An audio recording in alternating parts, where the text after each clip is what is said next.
Tidbits from TNT, Saturday morning the 8th of November 2025.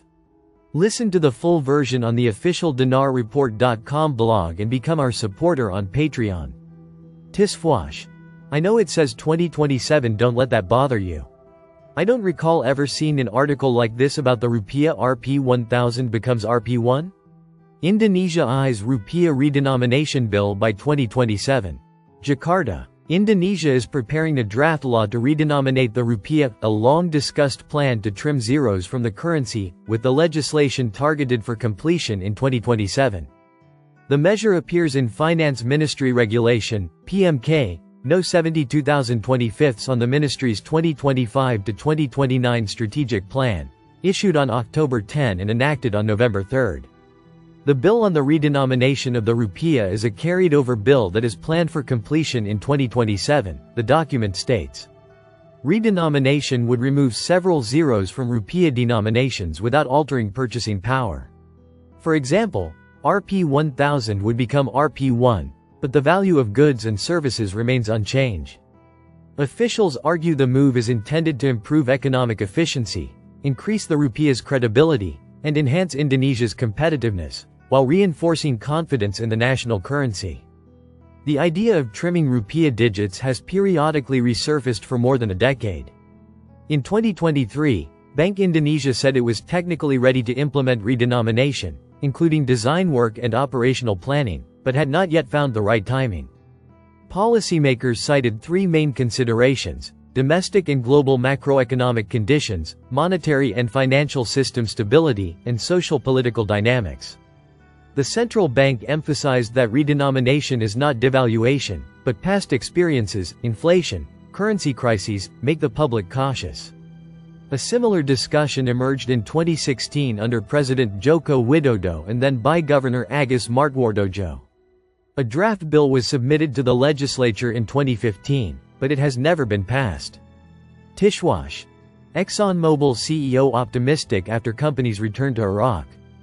ExxonMobil CEO Darren Woods said during an interview in São Paulo, Brazil, on Friday that he is optimistic about the company's potential return to Iraq.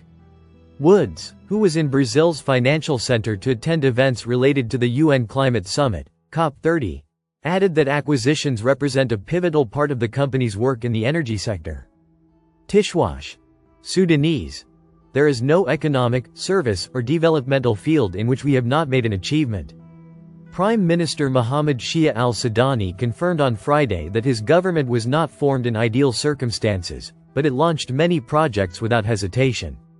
Al-Sudani said during a conference held in Baghdad, "We will choose the outstanding achievement in the fund and turn the page on the remaining pages of failure, corruption and limited vision. We choose construction, reconstruction and development. We launched the projects without hesitation, but with clear planning and vision and serious follow-up, and we continued day and night for the sake of achievement." He added, "We are still planning for Baghdad not for 1 or 2 years, but for the next 25 years, just as we are planning for Iraq for the next 25 years." He continued, "Our strength comes from you, the generous people of Baghdad, and our drive to perform our duty comes from your conviction in us, in our work, and in what we plan to complete." Al-Sudani added, "We will expand the boundaries of the Baghdad municipality to include new districts and sub-districts. And we will launch Greater Baghdad Municipality to end the problem of overlapping powers, overlapping services, and administrative and service confusion." He added, "Our government was not formed in ideal circumstances, and trust was shaky between the citizen and the steps taken by state agencies. Thousands of stalled projects accumulated, and with them, sums exceeding $100 billion were frozen. The development process was disrupted, with a mono-economy and limited opportunities in government jobs." He added, "We are not accustomed to complaining in our discourse, nor to attributing setbacks to past causes, despite the many chaotic decisions and lack of vision that we inherited.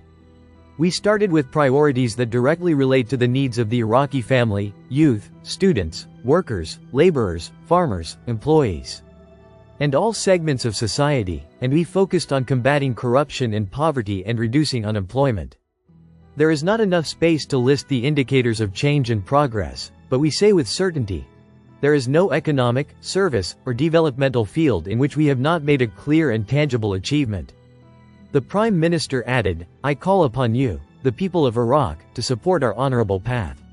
I call upon you to protect what you have achieved through your patience, efforts, and money. I call upon you to support the reconstruction and development process and to participate effectively in the elections. These elections are the most important since 2003 until today, because they will determine your future and the future of Iraq for the next 20 years. Every sincere vote is important, so never compromise your rights, never underestimate your strength, and do not allow the corrupt and the failures to return to manipulate you, your city, and your Iraq. He pointed out that Baghdad needs your support, and Iraq needs your support, so that we can continue the journey towards the future. And never return to the painful past, where there was failure, laziness, neglect, corruption, and poor planning and management. Some in Baghdad have challenged us and said that they will garner the most votes, but we do not challenge anyone, because we trust you. We trust your choice, and you will not give your votes based on sect or ethnicity. Your vote will not be for a candidate only. But it is a vote for the present and the future, so do not allow the people of crises to return to you, nor the people of lies and deception to tamper with your lives. He concluded by emphasizing that, Election Day is just one day, but its result will either move us forward for the next 4 years, or set us back another 4 years that will be lost from the progress. Listen to the full version on the official dinarreport.com blog and become our supporter on Patreon. Source: dinarrecaps.com